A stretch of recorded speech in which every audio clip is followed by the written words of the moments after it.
Bonjour à tous et bienvenue sur Publidoctorat. J'espère que vous passez une excellente journée. Aujourd'hui, on s'attaque à un morceau de taille, la revue de littérature.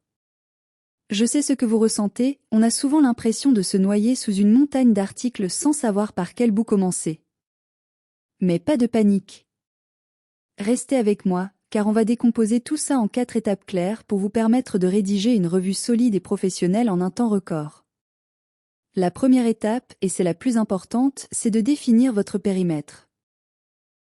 N'essayez pas de tout lire sur votre sujet, vous n'y arriverez jamais.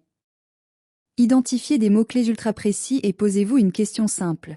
Qu'est-ce que je cherche exactement à démontrer? Une bonne revue ne compile pas tout le savoir du monde, elle répond à une problématique spécifique.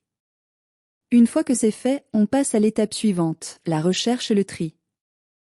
Ne perdez pas de temps à lire des articles en entier dès le début. Scannez l'abstract et la conclusion. Si ça ne colle pas à votre sujet, on zappe. Et surtout, utilisez un gestionnaire comme Zotero dès le premier clic, sinon vous allez perdre des références précieuses en cours de route. Maintenant, c'est là que la magie opère, l'analyse critique. L'erreur fatale, c'est de faire un catalogue du type auteur a dit ceci, auteur B dit cela. Non. Votre rôle, c'est de faire dialoguer les sources entre elles. Est-ce qu'ils sont d'accord? Est-ce qu'il y a une controverse? C'est votre analyse qui apporte de la valeur à votre travail de chercheur. Ensuite, pour l'étape 4, il faut structurer votre plan. Ne suivez pas forcément l'ordre chronologique. Organisez vos paragraphes par thème ou par concept clé.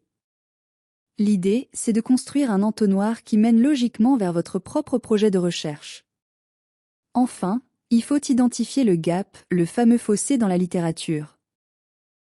Votre revue doit montrer ce qui manque encore dans la science actuelle pour justifier pourquoi votre thèse est indispensable.